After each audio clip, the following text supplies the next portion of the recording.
హైదరాబాద్ పాత బస్తీలో ఒక స్కూల్‌లో సెకండ్ క్లాస్ చదివే విద్యార్థికి కల్మా చదవాలని ఒక ముస్లిం టీచర్ హోంవర్క్ ఇచ్చింది. అయితే ఆ స్టూడెంట్ ఇంటికెళ్ళిండు. రెగ్యులర్‌గానే హోంవర్క్ బుక్ పేరెంట్స్‌కి ఎలాగైతే చూయించిండో అలాగే చూయించిండు. కానీ పేరెంట్స్ కల్మా చదవాలని చూసి షాక్ అయ్యారు. స్కూల్‌కి పోయి టీచర్‌ని, మేనేజ్‌మెంట్‌ని క్వెషన్ చేసిర్రు. మా పిల్లలకు కల్మా ఎందుకు రాస్తున్నారు? వాళ్ళెందుకు నేర్చుకోవాలి అని. భగవద్గీతను కూడా హోంవర్క్‌లా ఇవ్వండి.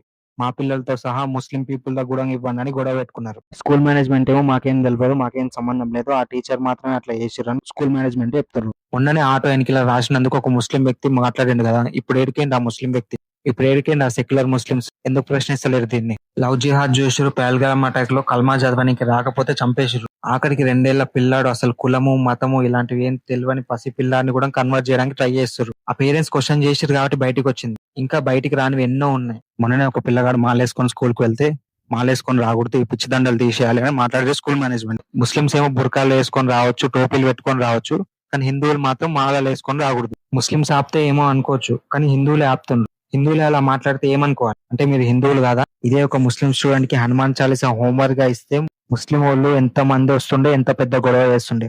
వాళ్ళకున్న ఐకమత్యం మన వాళ్ళలో కొంతమంది కూడా లేదు. ఇప్పటికైనా హిందువులు ఒకటి కండి, క్వశ్చన్ చేయండి, హిందువులను హిందుత్వాన్ని కాపాడండి.